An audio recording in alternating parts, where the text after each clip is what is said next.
एक बार एक लड़का, गरीब परिवार का लड़का, गांव से आकर के शहर में सरकारी नौकरी के लिए तैयारी कर रहा था। कुछ परीक्षाएं दे चुका था, कुछ परीक्षाएं बाकी थी। एक दिन खुशी की बात हुई, उसके पास में एक इंटरव्यू के लिए कॉल आया। अगली सुबह उसे जाना था, दूसरे शहर में जाना था, लेकिन समस्या ये थी कि इस लड़के के पास में पैसे नहीं थे। इसने अपने घर में ढूंढा तो इसको मुश्किल से 50 रुपए मिले। गरीब परिवार का लड़का, पढ़ाई का खर्चा, शहर का खर्चा, समझ नहीं पा रहा था क्या करें। दोस्तों से उधार भी ले रखी थी पहले से, उन्हें भी लौटाया नहीं, उनसे और मांगेंगे तो शर्म आएगी। अगली सुबह हिम्मत करके एक जोड़ी कपड़े जो थे अच्छे वाले उन्हें पहन करके अपने कागजात लेकर के बस स्टैंड की तरफ चल दिया। सोचा कुछ ना कुछ तो कर लो। ऊपर वाले को धन्यवाद दे रहा था, पूछ भी रहा था कि क्या कर दिया मेरे साथ। लड़के को लग रहा था कोई ना कोई जान पहचान का मिल जाएगा, आज लिफ्ट मिल जाएगी, पहुंच जाएंगे, इंटरव्यू देकर के आ जाएंगे। पहुंचा बस स्टैंड पर, वहां इसे कोई जान पहचान का नहीं दिखा। बस में चढ़ने के लिए तो किराया चाहिए होता है। लड़का उदास, परेशान, निराश वापस बस स्टैंड से बाहर आया।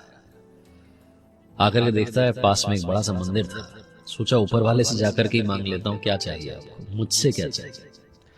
लड़का पहुंचता है, मंदिर की सीढ़ियां चढ़ता है, अंदर जाकर प्रणाम करता है, बोलता है कि अब आप ही बचा सकते हैं इस समस्या से। उतर करके सीढ़ियों पर बैठ करके जूते बांध रहा होता है, जूते पहन रहा होता है, तो देखता है कि पास में फकीर बैठे और उनके कटोरे में बहुत सारे पैसे रखे। फिर से मंदिर की तरफ मुड़ता है और कहता है वाह कमाल, देखो जिसको चाहिए उसको दे नहीं रहे हो, जिसको नहीं चाहिए उसको बहुत सारे दे रखे हैं पैसे। फकीर ये सब समझ जाता है, पूछता है क्या हो गया, कोई परेशानी में हो, मदद कर सकता हूं तुम्हारी। तो लड़का कहता है बाबा आप क्या मदद करोगे, आप तो खुद मांग करके कमा रहे हो। तो फकीर कहता है नहीं, मांग करके नहीं कमा रहा। इस मंदिर में जो आता है वो इसलिए नहीं देकर के जा रहा कि मैं मांग रहा हूं, वो इसलिए देकर के जा रहा है कि उसे पुण्य कमाना है। मैं तुम्हारी मदद कर सकता हूं, बात क्या है। लड़का बताता है कि इंटरव्यू देने के लिए जाना है, 500 रुपए लगभग चाहिए, कम से कम चाहिए। तो फकीर कहता है मुझसे पैसे ले जाओ, मुझे ज्यादा जरूरत नहीं है, ना मोह है, मैं तो एक टाइम का खाना खाता हूं, बीमार हूं इसलिए कुछ दवाइयां चाहिए होती हैं, बाकी पैसा खुद जाकर के शाम में मंदिर की दान पेटी में डाल देता हूं। लड़का विश्वास कर लेता है फकीर की बात का, पैसे ले लेता है, बोलता है बाबा जब मेरे पास आ जाएंगे लौटाने के लिए जरूर आऊंगा। फकीर बोलता है कोई बात नहीं, यहीं बैठा, कहीं और मेरा ठिकाना नहीं। लड़का जाता है, इंटरव्यू देता है, लकीली उसका सिलेक्शन हो जाता है।